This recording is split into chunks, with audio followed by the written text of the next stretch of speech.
ಆಗಿದೆ ಅಂದ್ರೆ ಅಷ್ಟು ಹಣ ಭ್ರಷ್ಟಾಚಾರದ ಹಾಳಾಗೋಗ್ತಾ ಇತ್ತು. ಪ್ರಕಾಶ್ ಮಾತಾಡ್ತೇನೆ ನನ್ನ ಜೊತೆಗೆ. ವಿಶಾಖಪಟ್ಟಣ ಜಿಲ್ಲೆಯ ಮತಗಟ್ಟೆಯಲ್ಲೂ ಕೂಡ ಗಲಾಟೆ ನಡೆದಿದೆ. ಬಹುಶಃ ಆಂಧ್ರ ಪ್ರದೇಶದಲ್ಲಿ ಪ್ರತಿ ಬಾರಿಯೂ ಕೂಡ ಎಲೆಕ್ಷನ್ ಅನ್ನುವಂಥದ್ದು ಅದರಲ್ಲಿ ಮನಿ ಪವರ್ನ ಜೊತೆಗೇನೆ ಮಜಲ್ ಪವರ್ನ ಪ್ರದರ್ಶನವೂ ಕೂಡ ಅನೇಕ ಬಾರಿ ನಡೆದಿರುವಂಥದ್ದು ಇತಿಹಾಸದಲ್ಲಿ ಇದೆ.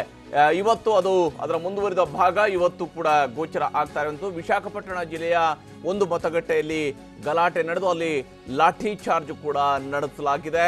ಉದ್ರಿಕ್ತರ ಗುಂಪನ್ನು ಚದುರಿಸೋದಕ್ಕೆ ಪೊಲೀಸರು ಹರಸಾಹಸ ಪಡಬೇಕಾದಂತಹ ಪರಿಸ್ಥಿತಿ ನಿರ್ಮಾಣ ಆಗಿದೆ.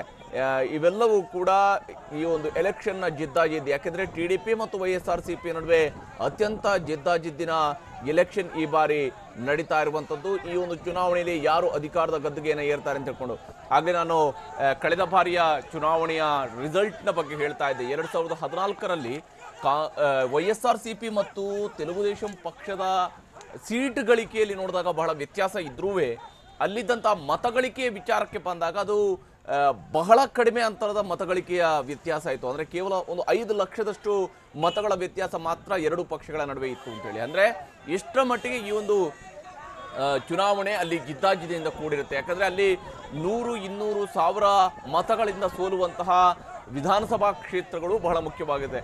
ಲೋಕಸಭಾ ಚುನಾವಣೆಗಿಂತ ಹೆಚ್ಚಾಗಿ ಇವತ್ತು ಆಂಧ್ರ ಪ್ರದೇಶದಲ್ಲಿ ನಡೀತಾ ಇರುವಂತಹ ಜಿದ್ದಾಜಿದ್ದಿ ಅದು ವಿಧಾನಸಭಾ ಕ್ಷೇತ್ರಕ್ಕೆ ಸಂಬಂಧಪಟ್ಟಂತೆ. ಯಾಕಂದ್ರೆ ವಿಧಾನಸಭಾ ಚುನಾವಣೆಯಲ್ಲಿ ಅಧಿಕಾರದ ಗದ್ದುಗೆಯನ್ನು ಹಿಡಿಬೇಕು ಅನ್ನುವಂತಹ ನಿಟ್ಟಿನಲ್ಲಿ YSRCP ಮತ್ತು TDP ನಡುವೆ ಬಹಳ ಜಿದ್ದಾಜಿದ್ದಿ ನಡೀತಾ ಇದೆ.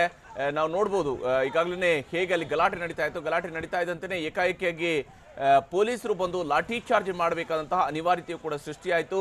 ಪೊಲೀಸರು ಲಾಠಿ ಚಾರ್ಜ್ ನಡೆಸ್ತಾ ಇದ್ದಂತೆಯೇ ದಿಕ್ಕಾಪಾಲಾಗಿ ಓಡಿ ಹೋಗಿರುವಂತಹ ಜನರನ್ನು ಕೂಡ ನಾವು ಗಮನಿಸಬಹುದು. ಈ ಗಲಾಟೆ ಮಾಡ್ತಾ ಇದ್ದಂಥವರು ದಿಕ್ಕಾಪಾಲಾಗಿ ಓಡಿ ಹೋಗಿದ್ದಾರೆ.